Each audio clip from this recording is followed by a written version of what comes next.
覚えていますか？雨の街角別れたあの日を思えば辛い。二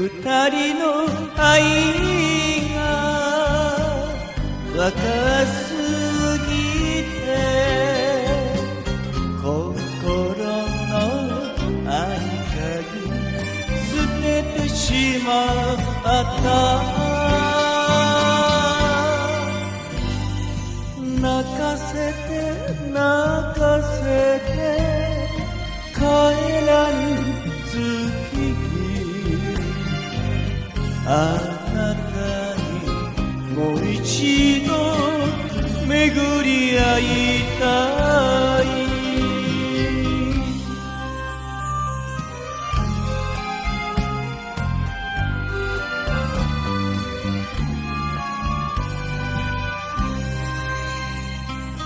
あなたの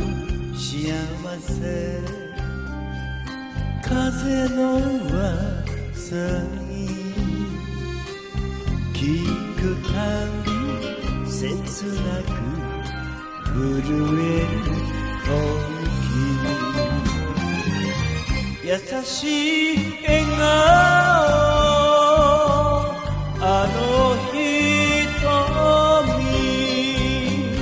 今では見知らぬ誰かがそばに静かに静かに明かりが揺れるあなたにもう一度巡り会いたい。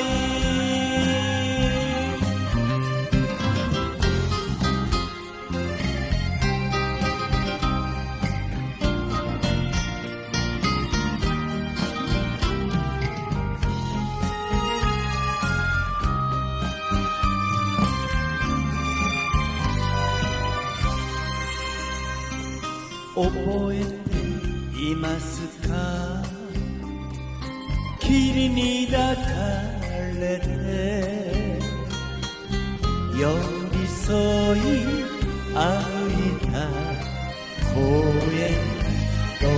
りあなたと別れあの日から笑った